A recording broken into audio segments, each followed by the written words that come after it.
नमस्कार मित्रों, स्वागत है आप सभी का श्रद्धा सेतु पर। मित्रों, जब अहंकार शक्ति बन जाता है और शक्ति स्वयं को ईश्वर समझने लगे, तब सृष्टि को संतुलन देने के लिए देवी को स्वयं अवतरित होना पड़ता है। देवी भागवत की यह कथा केवल विवाह की कथा नहीं है, यह कथा है धर्म और अधर्म के महासंग्राम की। शशिकला का विवाह एक शुभ अवसर था, लेकिन राजाओं के मन में छिपा अहंकार इसे युद्ध में बदल देता है। युधाजित और शत्रुजित अपने बल और सेना पर गर्व कर देवी शक्ति को चुनौती देते हैं, पर वे भूल जाते हैं कि नारी शक्ति केवल सौंदर्य नहीं, विनाश भी है। आज की इस कथा में हम देखेंगे कैसे देवी स्वयं युद्ध भूमि में उतरती है, कैसे अधर्म का अंत होता है और कैसे भक्ति अंततः वरदान बन जाती है। आइए सुनते हैं।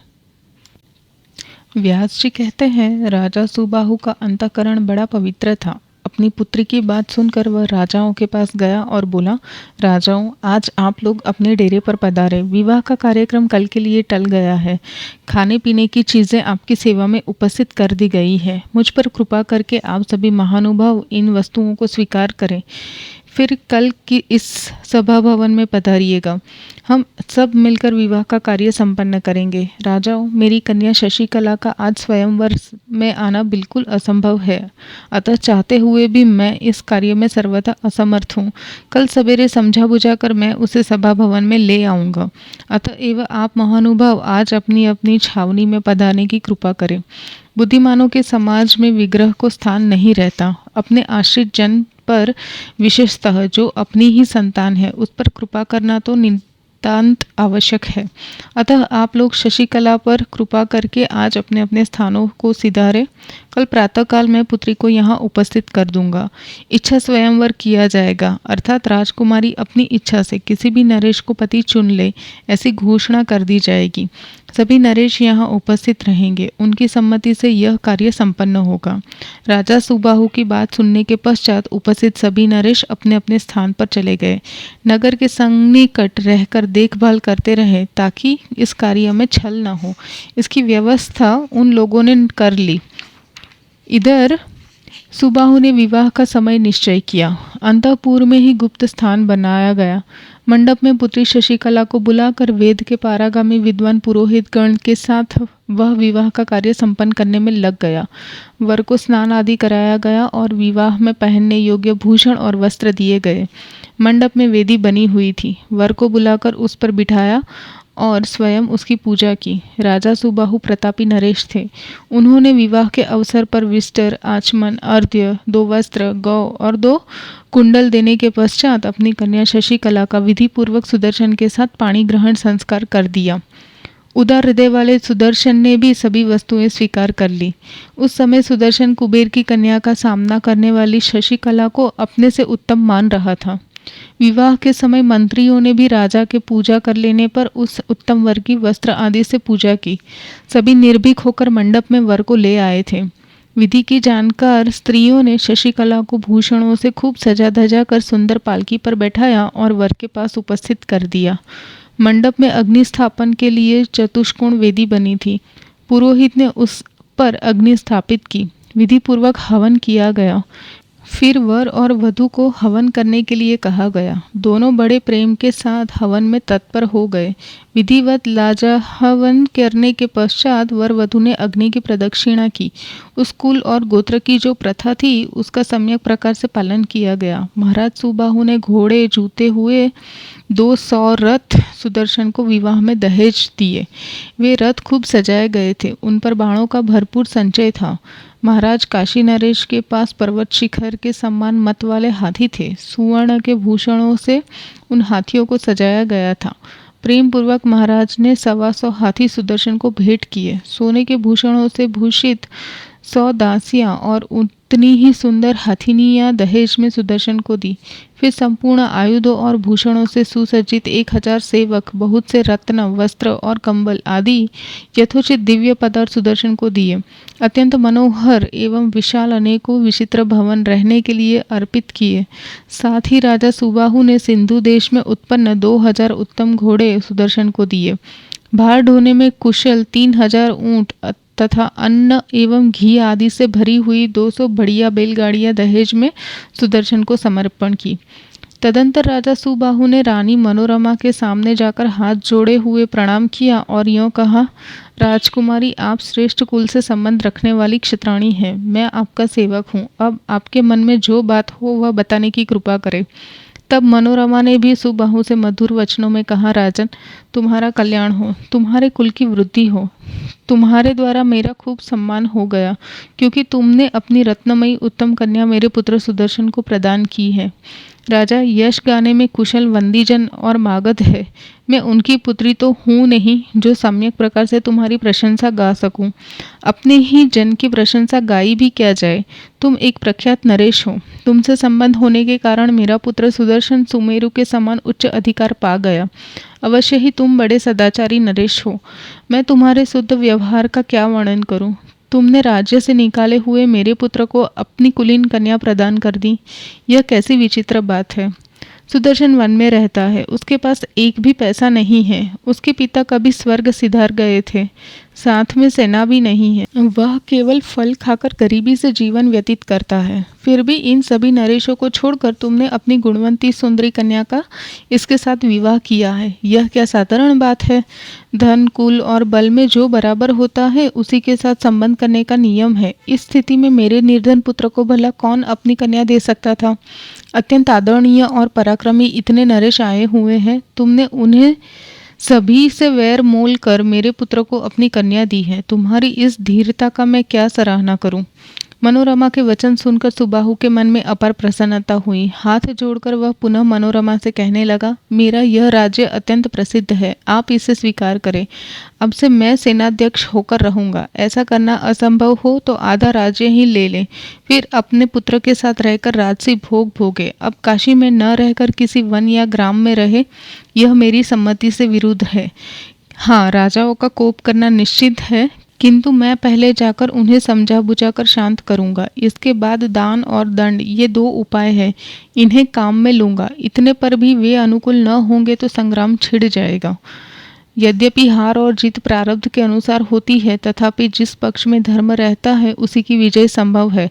अधर्म के पक्ष वाले विजयी नहीं हो सकते। अतः अधर्म का अनुसरण करने वाले उन राजाओं की मनचाही बात कैसे सफल हो सकती है। सुबाहु की वाणी बड़ी सारगर्भित थी। उसे सुनकर मनोरमा हितकारक वचन कहने लगी। सुबाहु ने मनोरमा का पर्याप्त सम्मान किया था, अतएव वह आनंद में निमग्न थी। मनोरमा ने कहा, राजन, तुम्हारा कल्याण हो। तुम निर्भय होकर अपने पुत्रों के साथ राज्य करो। मेरा पुत्र भी अयोध्या में राज्य करेगा, यह बिल्कुल निश्चित बात है। अब मुझे यहाँ से अपने घर जाने के लिए आज्ञा दीजिए।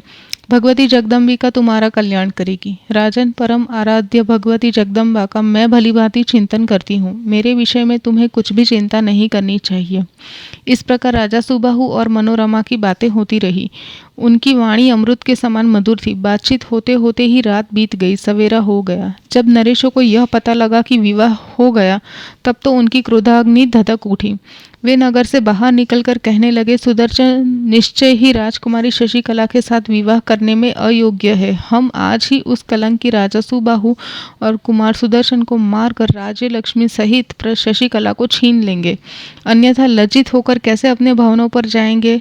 आप सब लोग सुन ले, ढोल, मृदंग और शंख बज रहे हैं, गीत गाए जा रहे हैं, अनेकों प्रकार की वेद ध्वनियां गूंज रही हैं। इससे यह स्पष्ट सूचित हो रहा है कि राजा सुबाहु ने विवाह की विधि पूरी कर दी। हमें बातों से ठगकर वैवाहिक विधि का संपादन करके अवश्य ही पाणी ग्रहण संस्कार कर दिया गया है। राजाओं, अब हमारा क्या कर्तव्य है, इस विषय में सब सोचें और फिर जो निर्णय हो वही करें। इस प्रकार राजाओं में परस्पर बातचीत हो रही थी। इतने में ही अप्रतिम प्रभावशाली काशी नरेश महाराज सुबाहु कन्या का पाणी ग्रहण संस्कार संपन्न करके निमंत्रित करने के लिए राजाओं के पास पहुँचे। महाराज के साथ बहुत से प्रसिद्ध प्रतापी सूरत भी थे। काशी नरेश सुबाहु को आते देख कर उपस्थित नरेशों ने कुछ भी नहीं कहा। क्रोध से मौन होकर चुपचाप वे बैठे रहे। राजा सुबाहु सामने गए। उन्होंने हाथ जोड़कर प्रणाम किया और कहा, सभी महाभाग भोजन करने के लिए मेरे घर पर पधारने की कृपा करें। कन्या ने तो उस राजकुमार सुदर्शन को पति बना लिया। मैं इस विषय में अच्छा बुरा क्या कर सकता हूँ। अब कृपा करके आप लोग शांतिपूर्वक कार्य करें, क्योंकि महान पुरुषों का स्वभाव ही दया करना है। महाराज सुबाहु की बात सुनकर राजाओं का सर्वांग क्रोध से तमतमा उठा। वे बोले, राजन, हम भोजन कर चुके, अब तू अपने घर जा। तुझे जो कुछ जचा वह तूने कर लिया, जो कार्य अभी बाकी है जाकर उन्हें भी कर ले। राजा सुबाहु शंकित होकर घर की ओर मुड़े। ये सभी प्रख्यात नरेश कुपित हो गए और उनके भीतर क्रोध की आग भभक हो रही थी। पता नहीं ये क्या कर डालेंगे। इस प्रकार की चिंता धारा में सुबाहु गोता खाने लगे। सुबाहु के चले जाने पर राजाओं ने अपना आगे का यह कर्तव्य निश्चित किया कि हम लोग रास्ता रोक कर डट जाएं और सुदर्शन को मारकर कन्या को छीन ले। कुछ ऐसे न्यायशील नरेश भी थे जिन्होंने कहा, हाँ हाँ, अरे उस राजकुमार सुदर्शन से हमें क्या वैर चुकाना है। यहाँ का सब दृश्य देख लिया, अब जैसे आए थे वैसे ही घर लौट चलना चाहिए। तदंतर विरोधी राजा मार्ग रोक कर डट गए। उधर महाराज सुबाहु अपने भवन पर जाकर आगे की जो विधियां शेष थी उन्हें पूर्ण करने में लग गए। व्यास जी कहते हैं, उस समय महान राजा सुबाहु भक्तिपूर्वक विधि के साथ 6 दिनों तक सुदर्शन को प्रीति भोजन देने में व्यस्त रहे। यों विवाह के सभी कार्य संपन्न करने के पश्चात राजा सुबाहु ने मंत्रियों से परामर्श करके समुचित दहेज दिया। इधर उन अमित प्रतापी नरेश को जब दूतों द्वारा पता लगा कि विरोधी राजाओं ने मार्ग रोक रखा है, तब उनके मुख पर उदासी छा गई। यह देखकर श्रेष्ठ व्रत का पालन करने वाले सुदर्शन ने अपने श्वशुर महाराज सुबाहु से कहा, आप अभी हमें जाने की आज्ञा दीजिए, हम निशंक होकर चले जाएंगे। श्री भरद्वाज जी के पवित्र आश्रम पर जाकर वहीं सावधानी के साथ सदा रहने के लिए स्थान का विचार कर लेंगे। अनक आप राजाओं से कुछ भी भय न करें, भगवती जगतमाता सदा ही हमारी सहायता करेंगी। व्यास जी कहते हैं, महाराज सुबाहु ने अपने जमाता सुदर्शन की बात पर विचार किया और माँ जगदम्बा के भरोसे तुरंत धन देकर उनकी विदाई की व्यवस्था कर दी। सुदर्शन वहां से चल पड़े। पीछे से महाराज सुबाहु भी एक विशाल सेना लेकर साथ हो लिए। उस समय सुदर्शन विवाह संस्कार से संस्कृत होकर निर्भीकतापूर्वक मार्ग से जा रहे थे। सुदर्शन में भी असीम शक्ति थी। अपनी पत्नी के साथ वे रथ पर बैठे थे। उनका रथ अन्य रथों से घिरा हुआ था। जाते समय सुदर्शन की दृष्टि राजाओं की सेना पर पड़ी। सुबाहु के नेत्र भी उन सेनाओं पर पड़े। देखकर उनके मन में बड़ी घबराहट उत्पन्न हो गई, किंतु सुदर्शन ज्यों के त्यों प्रसन्न रहे। उन्होंने विधिपूर्वक भगवती जगदम्बिका का ध्यान किया और वे सर्वतो भाव से उनके शरणागत हो गए। एक अक्षर वाला काम बीज मंत्रों में अपना सर्वोत्तम स्थान रखता है। सुदर्शन ने इसी मंत्र का जाप आरंभ कर दिया और उसके प्रभाव से वे नव विवाहिता पत्नी के साथ निर्भय बने रहे। उनका शोक भय सदा के लिए शांत हो गया था। इतने में विरोधी सभी नरेश अत्यंत कोलाहल करके राजकुमारी को छीनने के विचार से सेना सहित आगे उमड़ आए। काशी नरेश महाराज सुबाहु उन्हें देखकर उन पर प्रहार के लिए तैयार हो गए, किंतु विजयाभिलाषी सुदर्शन ने उन्हें इस कार्य से रोक लिया। फिर भी एक दूसरे को मारने की अभिलाषा रखने वाले राजाओं में और सुबाहु में युद्ध की योजना बन गई। शंख, नगारे और भेड़ियां बजने लगी। शत्रुजित अपने सैन्य बल से संपन्न होकर सुदर्शन को मारने के लिए सम्रांगण में उपस्थित हुआ। उसका नाना युधाजित सहायक बनकर वह कवच पहने हुए खड़ा था। तदंतर युधाजित आगे बढ़कर सुदर्शन के पास जा पहुंचा। शत्रुजित सुदर्शन का भाई था, फिर भी सुदर्शन को मारने के लिए वह भी युधाजित के साथ वहां पहुंच गया। क्रोध के वशीभूत होकर वे तीनों तीक्ष्ण बाणों से एक दूसरे पर प्रहार करने लगे। घमासान युद्ध आरंभ हो गया। तुरंत काशी नरेश महाराज सुबाहु भी अपने जामाता सुदर्शन की सहायता करने के लिए विशाल सेना के साथ वहां पहुंच गए। इस प्रकार रोमांचकारी भीषण संग्राम होने लगा। इतने में अकस्मात सिंह पर बैठी हुई भगवती दुर्गा वहां साक्षात प्रकट हो गई। उनकी भुजाएं भांति भांति के आयुधों से विभूषित थी। उनका मनोहर विग्रह उत्तम आभूषणों से अलंकृत था। वे दिव्य वस्त्र पहने हुई थी। मंदार के फूलों की माला गले में शोभा पा रही थी। उस समय भगवती को देखकर वे सबके सब नरेश अत्यंत आश्चर्य में पड़ गए। कहने लगे, सिंह पर बैठी हुई ये देवी कौन है और कहाँ से प्रकट हो आई है। सुदर्शन ने भगवती के दर्शन पाकर महाराज सुबाहु से कहा, राजन देखिए, ये परम आराध्या माँ भगवती मुझ पर कृपा करने के लिए यहाँ पधारी है। इनकी झांकी बड़ी अनुपम है। ये अत्यंत दयालु है। महाराज, मैं इनकी कृपा से निर्भय हूँ। तत्पश्चात सुदर्शन और सुबाहु दोनों निर्भय होकर प्रसन्न वदना भगवती दुर्गा का दर्शन करके प्रसन्नतापूर्वक उन्हें प्रणाम करने लगे। सिंह बड़े जोर से गर्ज उठा। उसकी गर्जना से सेना के हाथी कांपने लगे। भीषण आंधी चलने लगी, दिशाएं अत्यंत भयंकर हो गई।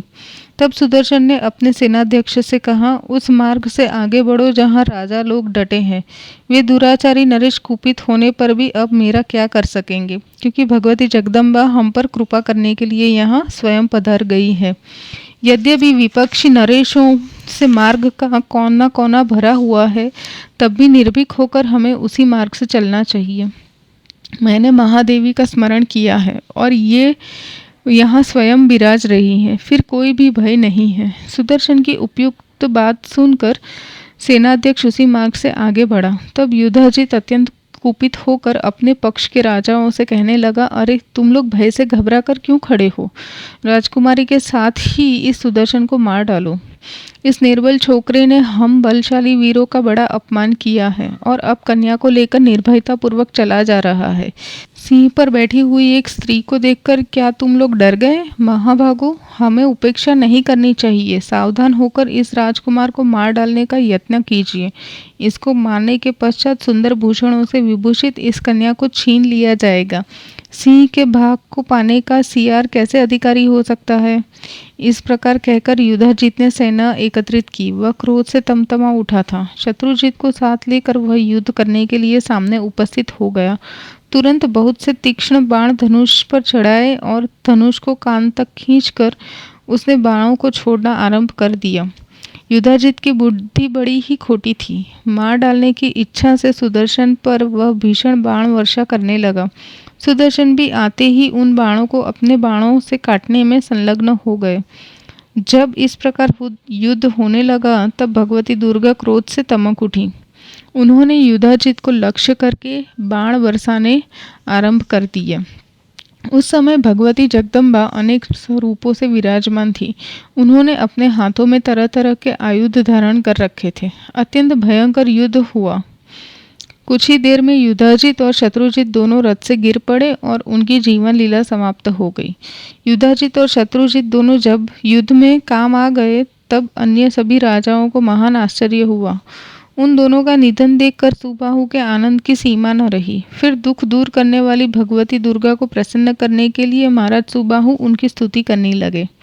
सुबाहु बोले, जगत को धारण करने वाली देवी को नमस्कार है। भगवती शिवा को निरंतर नमस्कार है। भगवती दुर्गा संपूर्ण कामनाएं पूर्ण कर देती है, उन्हें बार बार नमस्कार है। कल्याणमयी माता शिवा, शांति और विद्या, ये सभी तुम्हारे नाम है। जीव को मुक्ति देना तुम्हारा स्वभाव है।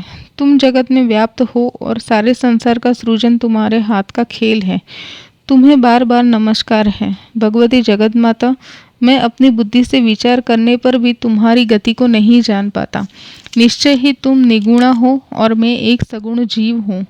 तुम परमा शक्ति हो। भक्तों का संकट टालना तुम्हारा स्वभाव ही है। आज तुम्हारा स्वभाव प्रकट हो गया। मैं क्या स्तुति करूं? तुम भगवती सरस्वती हो। तुम बुद्धि रूप से सबके भीतर विराजमान हो। संपूर्ण प्राणियों में विद्यमान मति, गति, बुद्धि और विद्या सब तुम्हारे ही रूप है। मैं तुम्हारी क्या स्तुति करूं, जबकि सबके मनों पर तुम्हारा ही शासन विद्यमान है। तुम सर्वव्यापक हो, अतः तुम्हारी क्या स्तुति की जाए। माता, ब्रह्मा, विष्णु और महेश ये प्रधान देवता माने जाते हैं। ये सभी तुम्हारी निरंतर स्तुति गाते हैं, फिर भी तुम्हारा पार नहीं पा सके।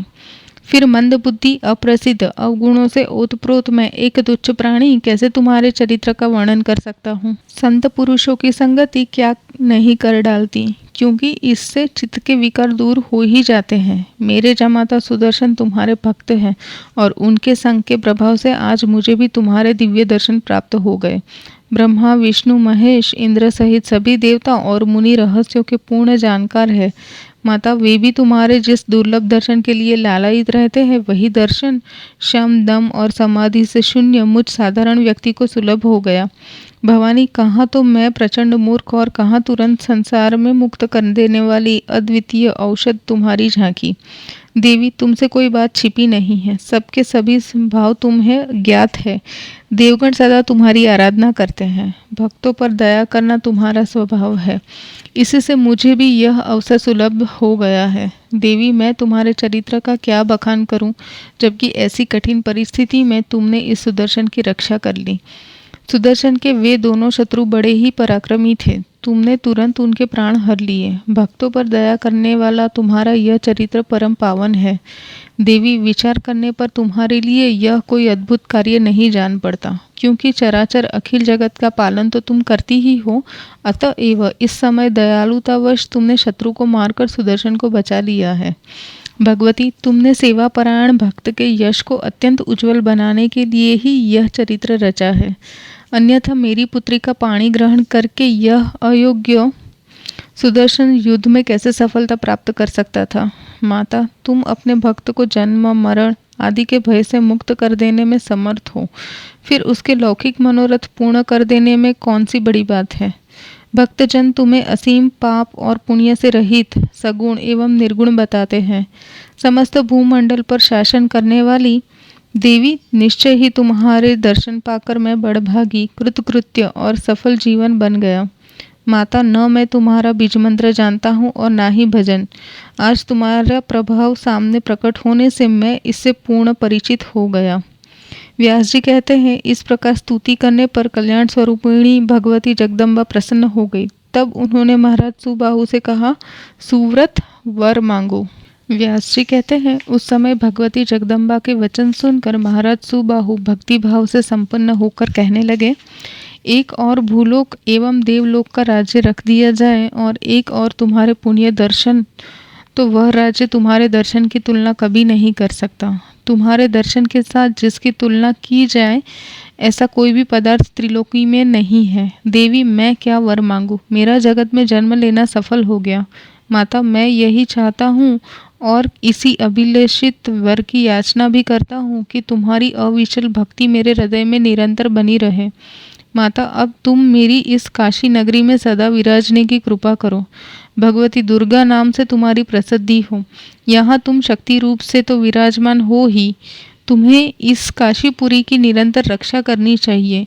जिस प्रकार शत्रुओं के समूह से तुमने सुदर्शन की रक्षा की है, माता, वैसे ही तुम वाराणसी की भी रक्षा करो। भगवती दुर्गे, तुम कृपा की समुद्र हो। काशीपुरी जब तक धराधाम पर रहे तब तक तुम्हारा यहाँ रहना परम आवश्यक है। बस मुझे यही वर देने की कृपा करो। इसके सिवा दूसरे किसी वर की मैं क्या याचना करूं। व्यास जी कहते हैं, इस प्रकार प्रार्थना करके महाराज सुबाहु दुर्गति को दूर भगाने वाली भगवती दुर्गा के सामने बैठ गए। तब जगदम्बा उनसे कहने लगी, राजन, काशीपुरी में मेरा निरंतर निवास होगा। संपूर्ण प्राणियों की रक्षा करने के लिए जब तक पृथ्वी रहेगी तब तक मैं वहाँ रहूंगी।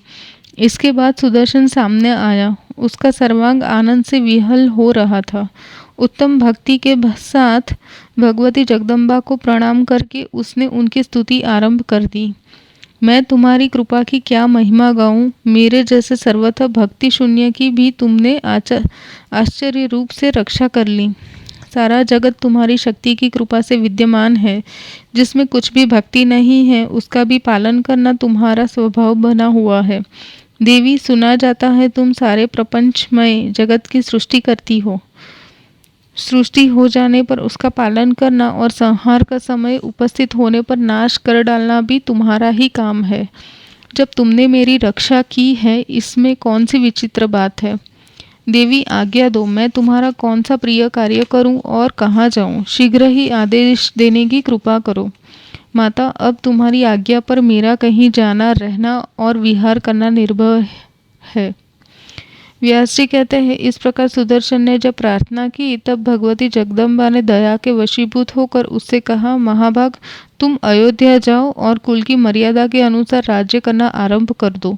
राजेंद्र, तुम सदा मुझे याद रखना और यत्नपूर्वक मेरी पूजा भी करते रहना। मैं तुम्हारा कल्याण करूंगी और तुम्हारे राज्य को सदा स्थिर रखूंगी। अष्टमी, चतुर्दशी तथा विशेष करके नवमी के दिन विधि के साथ मेरी पूजा करना परम आवश्यक है। अनघ, तुम्हें चाहिए कि नगर में मेरी प्रतिमा स्थापित करा दो और भक्तिपूर्वक यत्न के साथ तीनों समय उसकी पूजा होती रहे। शरद ऋतु में अर्थात आश्विन में नवरात्र की विधि से मेरी विशिष्ट पूजा होनी चाहिए। भक्तिपूर्वक पूजा की जाए। महाराज, चैत्र, आश्विन, आषाढ़ और माघ में नवरात्र के अवसर पर मेरा महोत्सव मनाना चाहिए। उस समय विशेष रूप से पूजन होना भी आवश्यक है। राजेंद्र, विज्ञ पुरुष कृष्ण पक्ष की चतुर्दशी और अष्टमी को भक्ति पूर्वक निरंतर मेरी पूजा करते रहें। व्यास जी कहते हैं, इस प्रकार आदेश देकर दुखों को दूर करने वाली भगवती दुर्गा अंतर्धान हो गई। उस समय सुदर्शन ने अत्यंत नम्र होकर बड़े विस्तार से उनकी स्तुति की। भगवती वहां से पधार गई। यह देखकर उपस्थित वे सभी नरेश सुदर्शन के पास आए और उसे प्रणाम करने लगे, मानो देवता इंद्र को प्रणाम करने में लगे हो। सुबाहु ने भी सुदर्शन को प्रणाम किया और वे फिर प्रसन्नतापूर्वक सामने खड़े हो गए। फिर सभी राजा लोग अयोध्या नरेश सुदर्शन से कहने लगे, महाराज, आप हमारे शासक एवं स्वामी हैं और हम आपके सेवक हैं। आप अयोध्या में राज्य करें, हमारी रक्षा आप पर निर्भर है। महाराज, आपकी ही कृपा से जगदीश्वरी भगवती जगदम्बा के दर्शन हमें प्राप्त हुए हैं। ये कल्याणमयी देवी आदिशक्ति है। इनकी कृपा से धर्म, अर्थ, काम, मोक्ष चारों फल सुलभ हो जाते हैं। आप बड़े पुण्यात्मा एवं यशस्वी है। धरातल पर आपका जन्म लेना सफल हो गया, क्योंकि आपके लिए ही सनातनी देवी दुर्गा प्रकट हुई है। राजेंद्र, हम सब लोग भगवती चंडिका के प्रभाव से अपरिचित थे, क्योंकि हमारा अंतःकरण तमोगुण से आच्छन्न है तथा हम सदा ही माया से मोहित हैं। धन, स्त्री और पुत्र के चिंतन में ही हम निरंतर व्यस्त हैं। काम क्रोध रूपी मछलियों से परिपूर्ण भयंकर अथाह समुद्र में बार बार हमें गोता खाना पड़ता है। महाभाग, आप पूर्ण ज्ञानी हैं। आपकी बुद्धि बड़ी विलक्षण है। हम आपसे जानना चाहते हैं कि ये शक्ति कौन थी, कहाँ से प्रकट हुई और इनका क्या प्रभाव है। हमें बताने की कृपा कीजिए।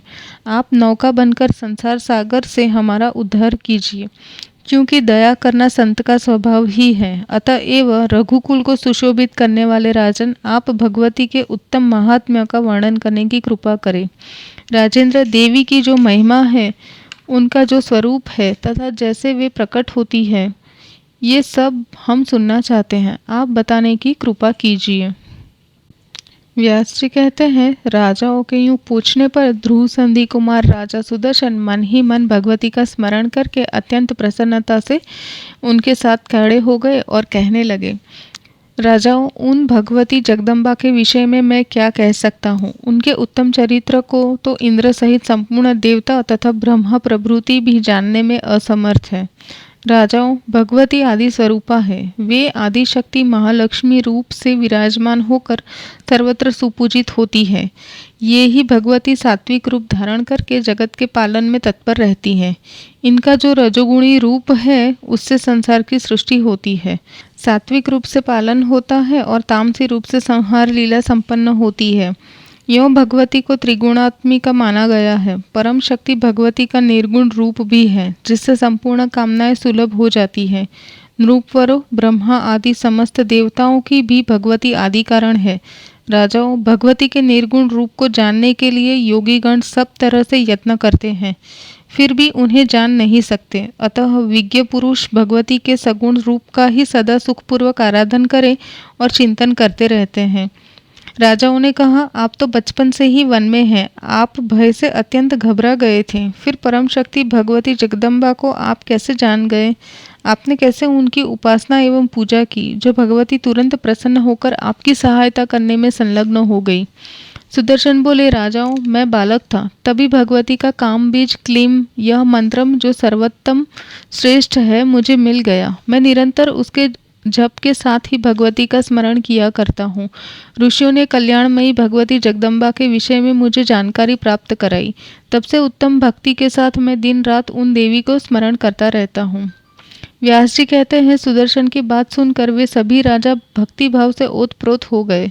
उनके मन में यह बात जच गई कि भगवती से बढ़कर दूसरी कोई शक्ति नहीं है।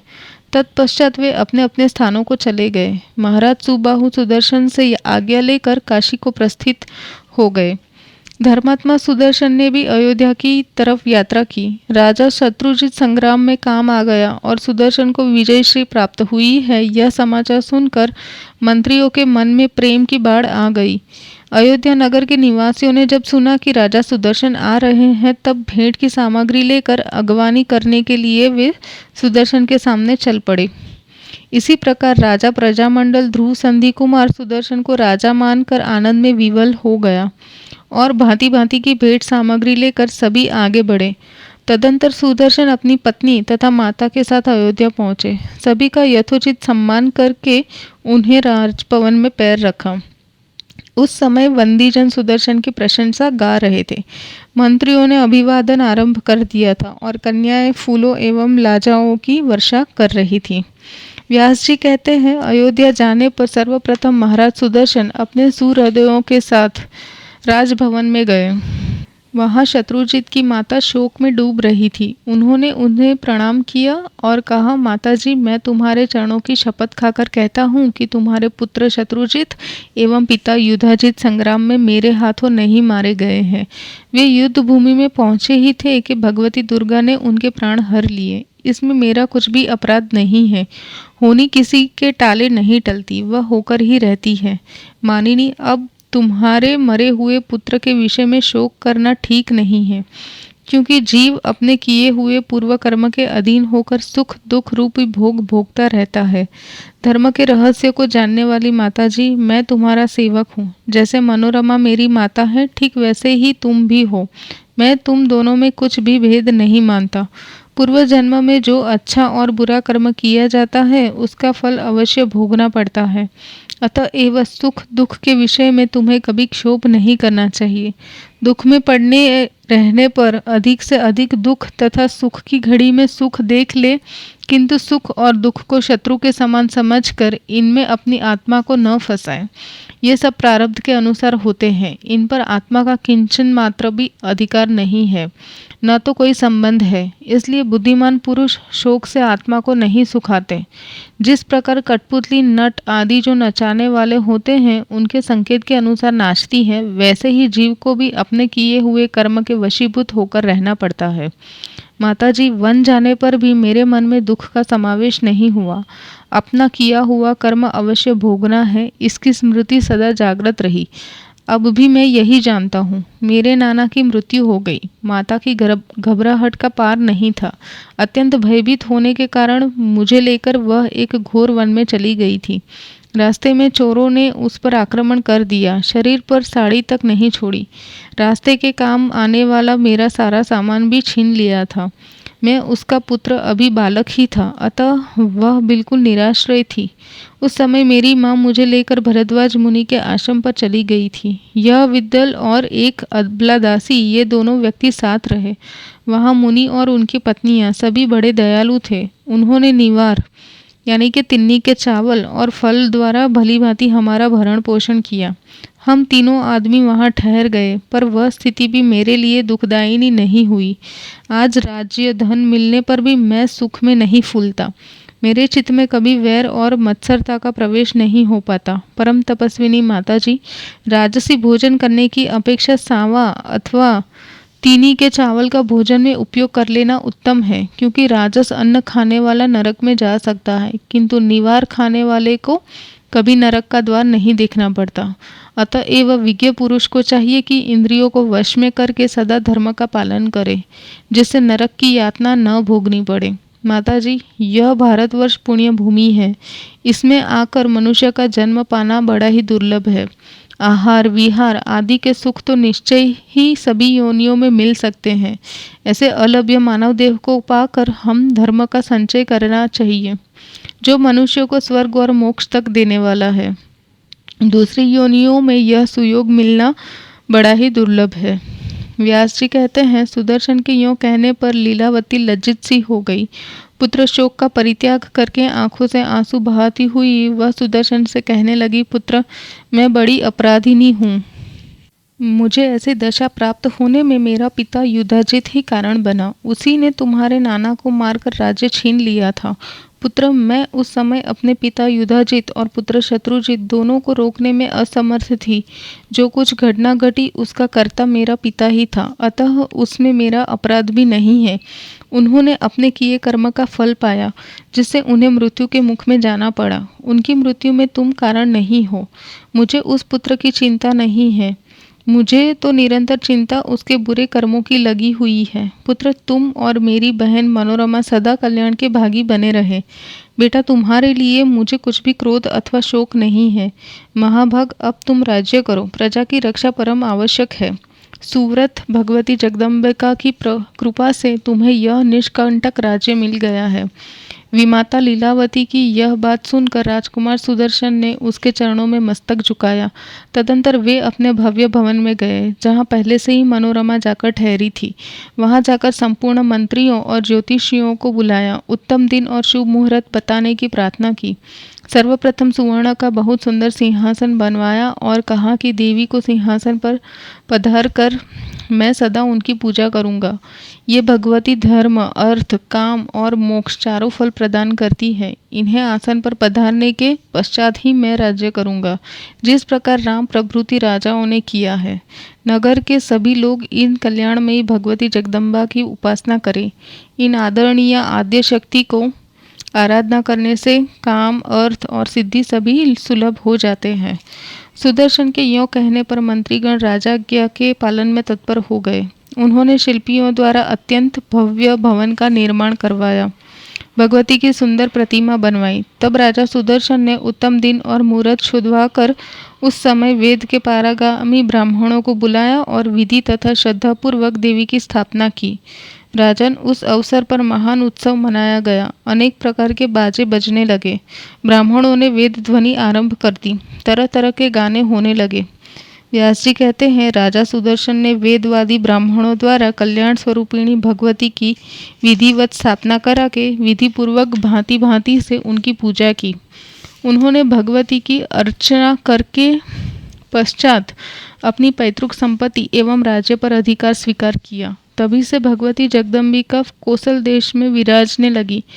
शासन आरंभ होने पर राजा सुदर्शन ने छोटे छोटे धार्मिक राजाओं को अपने अधीन कर लिया। धर्म की मर्यादा का पालन करते हुए वे विजय प्राप्त करते थे। जिस प्रकार राम राज्य में हुआ था, जैसे महाराज दिलीप की गद्दी पर बैठने पर रघु ने सारी प्रजा को सुख पहुंचाया और मर्यादा की रक्षा की, वैसा ही सुदर्शन ने भी किया। उस समय वर्णाश्रम धर्म के चारों चरण विद्यमान थे। पृथ्वी पर कोई भी मनुष्य ऐसा नहीं था जिसका मन पाप में लगता हो। कोसल देश के सभी राजाओं ने प्रत्येक गांव में मंदिर बनवाए और देवी को स्थापित करके पूजा प्रारंभ कर दी। उधर महाराज सुबाहु ने काशी में भगवती दुर्गा की श्रेष्ठ प्रतिमा बनवाकर उसे मंदिर में भक्तिपूर्वक पधराया। सब लोग प्रेम और भक्ति में निमग्न होकर विधि के साथ भगवती दुर्गा की पूजा करने लगे, ठीक वैसे ही जैसे भगवान शंकर को पूजते थे। राजेंद्र, वे ही भगवती दुर्गा धरातल पर देश विदेश में विख्यात हो गई। उन पर लोगों की श्रद्धा बढ़ने लगी। उस समय भारतवर्ष में सब जगह सभी वर्णों के लोग भवानी की उपासना करने लगे। राजन, शक्ति की उपासना में सबकी श्रद्धा हो गई। उन्हें सभी मानने लगे। वेद वर्णित स्तोत्रों के द्वारा जप और ध्यान करने में लोग निरत हो गए। भक्ति भाव रखने वाले पुरुषों ने सभी नवरात्रों में विधि के साथ देवी का अर्चन, हवन और यज्ञ करना आरंभ कर दिया। मित्रों, यह कथा हमें सिखाती है कि देवी केवल पूजा के लिए नहीं, धर्म की रक्षा के लिए प्रकट होती हैं। सुबाहु की सच्ची स्तुति ने देवी के हृदय को स्पर्श किया और उस भक्ति के फलस्वरूप काशी में दुर्गा माता की प्रतिष्ठा हुई, जो आज भी शक्ति का जीवंत केंद्र है। जहाँ अहंकार होता है वहाँ विनाश निश्चित है, और जहाँ भक्ति होती है वहाँ देवी स्वयं निवास करती है। यदि यह कथा आपके हृदय को छू गई हो तो इसे दूसरों के साथ शेयर करें और कमेंट में अवश्य लिखें जय माता जी। मित्रों, चैनल को सब्सक्राइब ज़रूर कर लीजिएगा ताकि अगले एपिसोड की नोटिफिकेशन आपको मिल जाए। हमारे साथ जुड़े रहिएगा। जय माता दी।